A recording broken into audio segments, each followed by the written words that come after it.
Yes, so hello everyone, Hitesh here and today we're gonna talk about your most awaited movie called किसी का भाई किसी की जान, जिसे मैंने हाल ही में बड़े पर्दे पर एंजॉय किया और फाइनली इसका एक्सप्लेनेशन है आप लोगों के लिए। वेल, अगर इसका स्पॉइलर फ्री रिव्यू चाहते हैं तो ऑलरेडी हितेश नागर मेन चैनल पर अपलोड किया हुआ है, इसे देखने से पहले एक बार वो देख लेना। और अगर थिएटर में पैसा ना खर्च करके OTT पर भी वेट ना करके डायरेक्ट स्टोरी जानना चाहते हो तो बिल्कुल सही जगह पर आए हो, क्योंकि हमारा तो पहले से ही यही मोटो है, जैसी आपकी डिमांड वैसा हमारा काम। So now without wasting any time चलिए आते हैं इस कहानी की मेन स्टोरी लाइन की तरफ, जिसकी शुरुआत में हम एक पॉलिटिशियन को देख पाते हैं जिसके इर्द गिर्द इस वक्त काफी सारे बड़े बड़े बिल्डर्स और MLAs थे। इन्हें दिल्ली की एक छोटी जगह को खाली करवाना था जो कि अभी तक इनसे खाली नहीं हुई थी। इन्होंने साम दाम दंड भेद लगाकर पूरी कोशिशें कर ली, लेकिन वहां पर बैठा था एक ऐसा शख्स जिसका कोई भी सामना नहीं कर पा रहा था। तो यहाँ पर इस कहानी के बहुत ही बेहतरीन एक्टर विजेंद्र कुमार, जो कि बाय प्रोफेशनल बॉक्सर हैं, इनका हरियाणवी टच मुझे तो बहुत पसंद आया, जो कि आते ही कहते हैं कि उसे मैं देख लूंगा, और वो अपने एक खास आदमी को उनके मोहल्ले में भिजवा देते हैं। जहां हम भाईजान के 3 भाइयों को देख पाते हैं जिनका नाम होता है इश्क, मोह और लव। पहले मुझे लग रहा था मोह का मतलब मोहब्बत होगा, लेकिन वो किसी आदमी का नाम अच्छा लगता नहीं है,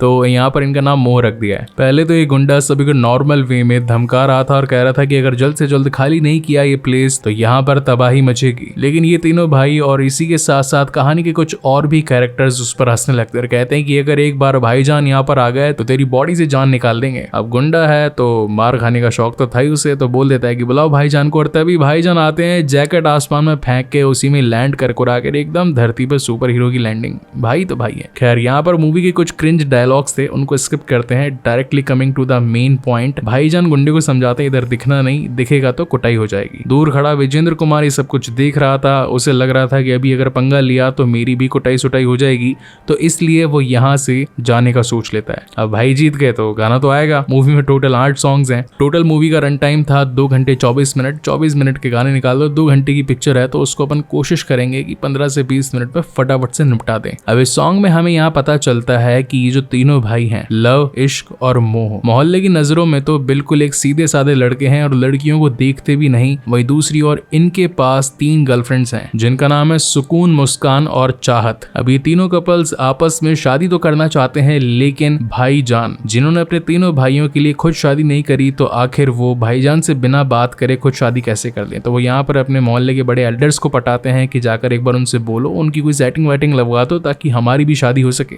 और इन एल्डर का जिन्होंने रोल प्ले किया है वो है सतीश कौशिक, जो कि हाल ही में भी 9 मार्च को एक्सपायर कर गए हैं। ये उनकी लास्ट मूवी थी और हमेशा से ही इन्होंने अच्छा परफॉर्मेंस दिया था और इस मूवी में भी 4 चांद लगाई थी। सबसे पहले तो सतीश जी उन 3 लड़कियों को बुलाते हैं और पूछते हैं कि क्या तुम सचमुच इन तीनों लफंगों से प्यार करती हो। अब जब ये लड़कियां कंफर्म कर देती है कि हाँ भाई करते हैं, तो फाइनली ये जाकर बातचीत करने पहुंचते हैं सल्लू जी के पास, मतलब भाईजान के पास। अब भाई तो भाई है, उनके सामने किसी की चलती नहीं है और वो सारे के सारे सच उगल देते हैं कि उनका यहाँ आने का रीजन क्या था। सतीश जी को बताना पड़ता है कि तुम्हारे तीनों भाई हैं, उन्होंने खुद शादी करने के लिए तुम्हारी सेटिंग करवाने की कोशिश करी और मैंने उन्हें बता दिया कि तुम्हारी एक एक्स थी भाग्या, जो कि इस वक्त मुंबई में मौजूद है। अब जहाँ एक तरफ ये तीनों भाग्या मैडम से मिलने के लिए गए थे ये पूछने के लिए कि क्या अभी तक आपकी शादी तो नहीं हुई, लेकिन यहाँ पर पता चलता है कि उनकी शादी भी हो गई और आज उनके बेटे की सगाई है। वाह। अब क्योंकि भाई को भी खबर मिल चुकी थी तो वो भी यहाँ पर पहुंच जाते हैं और इन दोनों ने एक पुरानी मूवी भी करी थी तो उसका सॉन्ग भी दिखाया जाता है। हालांकि प्ले नहीं कर सकता वरना कॉपीराइट इश्यूज आ जाएंगे, और इस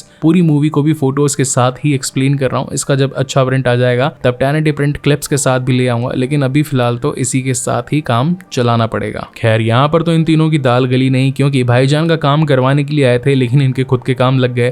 तो इसके बाद वापस से बारी आती है अपने दिल्ली में, जहाँ पर भाईजान के तीनों भाई भगवान से दुआ मांगने लगते हैं कि कोई तो लड़की भेज दो ताकि भाई का काम हो सके, फिर हमारी शादी भी हो जाए। उसी वक्त कहानी की लीड एक्टर्स पूजा हेगड़े और भाग्य लक्ष्मी की एंट्री होती है, यानी कि शॉर्ट में उसे भी भाग्य भाग्य बोलते हैं। ये इस वक्त शहर में नहीं थी और जो पता इनको मिला था वो एक ब्रॉथल हाउस का था, तो इसीलिए उसने वहां पर न जाकर इन तीनों से मदद मांगी। और ये सब तो वैसे भी सोशल वर्कर थे, पता नहीं कमाई क्या करते थे, लेकिन बहुत पैसा था इनके पास में, बहुत प्रॉपर्टी भी थी।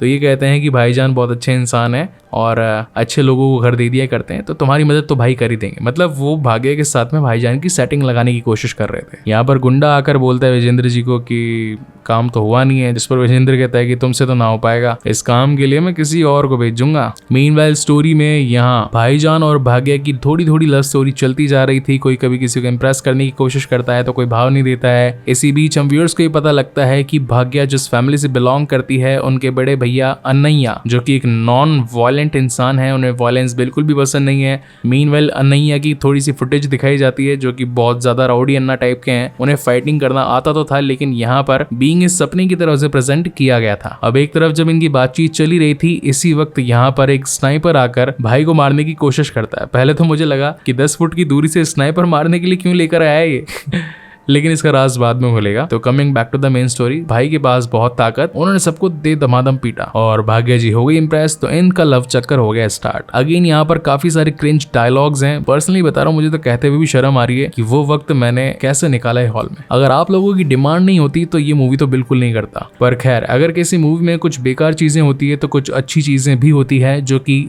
इस मूवी के एंड में मिलेगी। तो धीरे धीरे आते हैं एंड पर। अब इस पूरी लव स्टोरी में यहाँ पर 3 गाने निकल जाते हैं, उन्हें एक्सप्लेन करने की कोई जरूरत नहीं है। कुल मिला के यहाँ पर भाग्या और भाईजान की स्टोरी सेट हो चुकी थी और वो अब भाईजान को अपने भाई अनैया से मिलवाना चाहती थी। तो ये सभी पहुंच जाते हैं हैदराबाद। लेकिन अगेन ट्रेन में एक और फाइट सीक्वेंस आता है। यहाँ पर भाईजान के ऊपर गुंडे मारपीट करने के लिए आते हैं और मैंने अपने रिव्यू में भी ये बात कही थी कि अगर ट्रेन सीक्वेंस जो मतलब यहाँ की जो फाइट हुई थी अगर पठान के साथ कंपेयर करें तो उसको दूंगा 100 और इस फाइट को दूंगा 10। क्यों दूंगा वो तो आपको मूवी में पता चल ही जाएगा। तो फाइट के बाद कंक्लूजन ये निकलता है कि भाग्य को अब पता चलता है कि ही इज ए वायलेंट गाय। उनके भैया को तो बिल्कुल भी पसंद नहीं है और यहाँ उसने जिससे प्यार किया वो तो धम धड़ाधम फाइट पे फाइट करता जाता है। तो अब जाकर वो भैया को बोले तो क्या बोले। तभी यहाँ पर भाईजान कहते हैं कि सुनो, अगर तुम और तुम्हारे भाई इस ट्रेन में होते और तुम्हारे ऊपर जानलेवा हमला होता तो तुम क्या करते? चुपचाप मार खाते या फिर हिम्मत से उनका सामना करते? तो मैंने भी वही किया जो तुम्हारे भैया करते। फाइनली भाग्य को ये बात समझ में आती है और यहाँ वो ले जाती है अपने घर में इन चारों को। अब साउथ साइड मूवी में ऐड हो चुका है, पैन इंडिया मूवी बन चुकी है, तो वहाँ के कलर्स, वहाँ का ट्रेडिशन और साउथ वाइब तो आनी ही थी। तो इस वाइब ने मैं कहूँगा इस मूवी को 80% बचाया है। बहुत शानदार डांस वांस होता है, गाने भी बढ़िया थे इस वाली जगह पर। जिसके बाद भाईजान की एंट्री घर में होती है और वो यहाँ की नानी माँ से मिलते हैं। वो पिछले 8 साल से कोमा में पड़ी थी और जैसे ही भाईजान आए उन्होंने कहा कि ये दादी जो है अब चलने लगेगी और ये लोग जैसे खाना खाने बैठते हैं पीछे से खबर आती है कि नानी माँ तो चल बसी।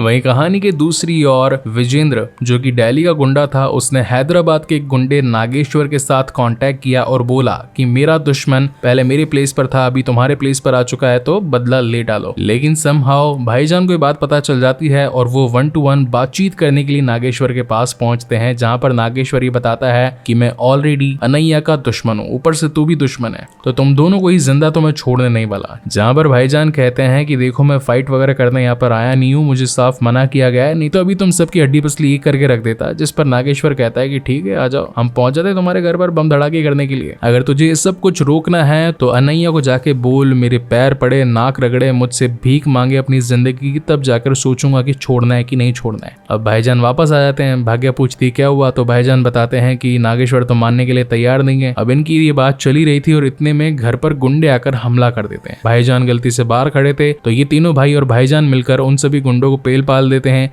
इसी बीच अनैया बाहर आ जाते हैं और देखते हैं कि जिसको वो एक अच्छा इंसान मान रहे थे वो तो गुंडा निकला। कहानी में ट्विस्ट। तो यहाँ भाईजान को रिवील करना पड़ता है कि मैं तो आपकी जान बचाने के लिए ही सब कुछ कर रहा हूँ। आज सुबह मैंने नागेश्वर से बात करी, वही सब कुछ झगड़ा खत्म करने के लिए आपको नाक रगड़वाना चाहता है, माफी मंगवाना चाहता है। जिस पर अनैया कहते हैं कि बस इतनी सी बात, कोई बात नहीं, मैं अपने परिवार के लिए हर दिन माफी मांग सकता हूँ। और अब नहीं चाहते हुए भी भाईजान और अनैया दोनों मिलकर नागेश्वर के पास जाते हैं। अनैया जी इनके पैर में गिर जाते हैं, माफी मांगते हैं। भाईजान दूर खड़े होकर, बहुत बुरा लग रहा था उन्हें, वो रो रहे होते हैं। यहाँ घर में अनैया की मम्मी भगवान से ये प्रार्थना कर रही थी कि हे भगवान, या तो नागेश्वर को बदल दे या फिर मेरे बेटे को बदल दे, दोनों में से अगर कोई एक बदल जाए तो हमारा काम हो जाए, शादी के दिनों में घर में झगड़े भी ना हो और सब कुछ सॉर्ट हो जाए। यहाँ कार में बैठकर अनैया भाईजान से बात कर रहे थे और कह रहे थे कि this is your good quality, किसी दूसरे का दर्द देखकर तुम्हारे आंख में आंसू आया, मतलब you are a good guy. लेकिन भाईजान का कहना था कि गुड क्वालिटी मुझ में नहीं है, गुड क्वालिटी आप में है कि आप अपने परिवार को बचाने के लिए खुद झुकने को तैयार हो गए। मीनवाइल नागेश्वर को देख पाते हैं जो कि फिलहाल के लिए तो उनको भेज देता है घर पे, लेकिन उसके मन में अभी भी गुस्सा था, और गुस्से का रीजन ये था कि नागेश्वर के फादर की एक कॉफी फैक्ट्री थी। धीरे धीरे कॉफी की ट्रकों में वो ड्रग्स बेचने लगा था और एक दिन अनैया ने उसका ड्रग्स पकड़ लिया था। तो पुलिस आई और वो तो उसके फादर को ले गई, लेकिन शहर के नामी गिरामी थे नागेश्वर के फादर और इस सदमे को झेल नहीं सके तो मर गए। तो अपने पिता की मौत का बदला तो नागेश्वर को अनैया से लेना ही था। देख रहे हो, मतलब डबल फेस इंसान है ये। और किसी का भाई किसी की जान द म्यूजिकल मूवी, मतलब कहानी 8 गाने, तो अभी 8 पूरे नहीं हुए थे, कुछ और बाकी थे। तो यहाँ अगेन एक और बढ़िया गाना आता है, लुंगी पुंगी कुछ तो था, याद नहीं है, लेकिन गाने का मस्त पॉइंट ये था कि यहाँ पर राम की एंट्री होती है, वही RR वाले रामचरण नाटू नाटू सॉन्ग वाले, और सच में मस्त डांस था यार लुंगी पुंगी, मतलब देख के मजा आ गया। Okay, so coming back to the main story, लुंगी पुंगी के बाद में पुंगी बजाने के लिए पहुंच जाते हैं नागेश्वर की पूरी फैमिली अनैया की फैमिली को डिस्ट्रॉय करने के लिए, और घर पर अंधाधुंध फायरिंग करते हैं। हर किसी को गोली लग जाती है, हर कोई मर जाता है, लेकिन थोड़ी देर बाद पता चलता है कि ये तो भाईजान का सपना था। उसे लग रहा था फायरिंग हुई है, लेकिन उसमें कोई मरा नहीं था, ये सिर्फ नॉर्मल फायरिंग हुई थी हैदराबाद वाले घर पर, और इस वक्त पूरी फैमिली थी दिल्ली में। तो नागेश्वर यहाँ पर अपने भाई मतलब विजेंद्र सिंह को कॉल करता है और बोलता है कि वो फैमिली आ चुकी है अगेन दिल्ली में, तेरे अंडर में है, गुंडे भिजवा और मरवा, तेरा भी दुश्मन खत्म होना चाहिए और मेरा भी खत्म होना चाहिए। मीनवाइल कहानी में इमोशनल टच देने के लिए ये स्टोरी दिखाई गई है कि भाईजान के तीनों भाई अडॉप्टेड थे, यानी कि ऑर्फनेज चलाए गए थे, मगर ये बात ऑलरेडी इन तीनों भाइयों को मालूम थी, क्योंकि सतीश कौशिक जी मतलब जो एल्डर हैं, उन्होंने पहले ही इन बच्चों को बता दिया था कि भाईजान बचपन में तुमको ऑर्फनेज से लेकर आए थे, एक दिन आग लगी थी, उस आग में भाईजान ने अपनी जान की परवाह न करते हुए तुम्हें बचाया, तुम्हें अच्छा पढ़ाया लिखाया, और उसी के साथ रात को अंधेरे में खुद भी पढ़ा करते थे ताकि कोई तुम्हारे ऊपर उंगली ना उठा ले कि तुम तो अनपढ़ के भाई हो। पर खैर भाइयों को ये सारी बातें मालूम थी, तो एक अच्छा सा रियूनियन होता है, हर किसी आंख में आंसू थे। हालांकि ये वाले सीन अगर आज से थोड़े 20 साल पहले दिखाए जाते मूवीज में तो ये मूवी बहुत ज्यादा सुपर हिट हो जाती, क्योंकि भाई बहन रिश्ते नाते, अनाथ बाप और बेसहारा बच्चे, ये मूवी उस टाइम पर बहुत ज्यादा रन करती। लेकिन आजकल के टाइम में स्टोरीज को ऐसा दिखाना मुझे नहीं लगता कि प्रॉफिटेबल थिंग है। खैर आजकल मूवीज 2 तरीके से ही चलती है, या तो भगवान भरोसे या फिर सलमान भरोसे। तो भाईजान सबकी जान सलमान खान इस मूवी में है, तो ये तो चलेगी, नो हेट टू भाईजान। भाग्य जी को भाईजान के बाल और दाढ़ी वाड़ी पसंद नहीं थी, तो इस बार वो मस्त शेव वेव करवा के अगेन आ जाते हैं, और यहाँ पर अगेन सॉन्ग आता है, सॉन्ग कौन सा था मुझे भी याद नहीं है, सब धमाधम डांस करते हैं। अब दिल्ली में थे तो यहाँ पर विजेंद्र सिंह अपने गुंडे भिजवा कर यहाँ पर धुलाई कुटाई करवा देता है। बहुत ही प्यारा फाइट सीक्वेंस आता है, मतलब कारें उड़ रही है, मुक्के मार रहे हैं, लोग गिर रहे हैं, खून निकल रहा है। खैर भाई की मूवी तो ऐसा होता ही है। एट द एंड नागेश्वर तलवार रख देता है अनैया के ऊपर, और यहाँ हम माता जी को अगेन भगवान से प्रार्थना करते हुए देख पाते हैं कि या तो नागेश्वर को बदल दे, अच्छा इंसान बना दे, या फिर मेरे बेटे को बदल दे। अब जो याद है मैंने स्टार्टिंग में कहा था कि एक फ्लैशबैक था अनैया का, वो सबको मार रहे थे, पीट रहे थे, तो बेसिकली वो राउडी अन्ना थे और वो भी बहुत बड़े गुंडे टाइप से थे। लेकिन जब भाग्या छोटी थी और उसकी जान पर कहीं खतरा ना आ जाए, इसलिए उन्होंने ये सारे काम धंधे छोड़ दिए थे, और आज वापस से उसी की जान पर बात आ चुकी थी, तो वो भी हथियार उठाकर सभी को धोने पीटने लगते हैं। अगेन कहानी के जो CGI थे थोड़े बहुत तो बढ़िया थे, और भाई के एब्स कैसे भूल सकता हूँ मैं, 6 पैक एब्स मैं भी लगाऊंगा, ऐसे मजाक कर रहा हूँ। ओके, तो फाइट कुछ 15-20 मिनट लंबी थी, तो मैं डायरेक्टली कंक्लूजन पर आता हूँ। इसके अंदर विजेंद्र के थ्रू चाकू लग जाता है नागेश्वर को, वो बेचारा मारा जाता है, और अब बारी आती है विजेंद्र की, जो कि खुद भी एक बॉक्सर है। सल्लू भाई अपने उसको बहुत मारते हैं, वो भी उनको बहुत मारते हैं, इधर उधर की बिल्डिंग ही गिर जाती है, और एट द एंड उसको मारने कूटने के लिए भाई हाथ पैर नहीं चलाते, वो अपने भेंटी मार मार के उसको खत्म कर देते हैं, मतलब पूरा जान से नहीं मारते, अधमरा कर देते हैं, और कहते हैं कि इस मोहल्ले में दिखना मत, और सब कुछ सॉर्टेड, सबकी शादी और पिक्चर यही एंड।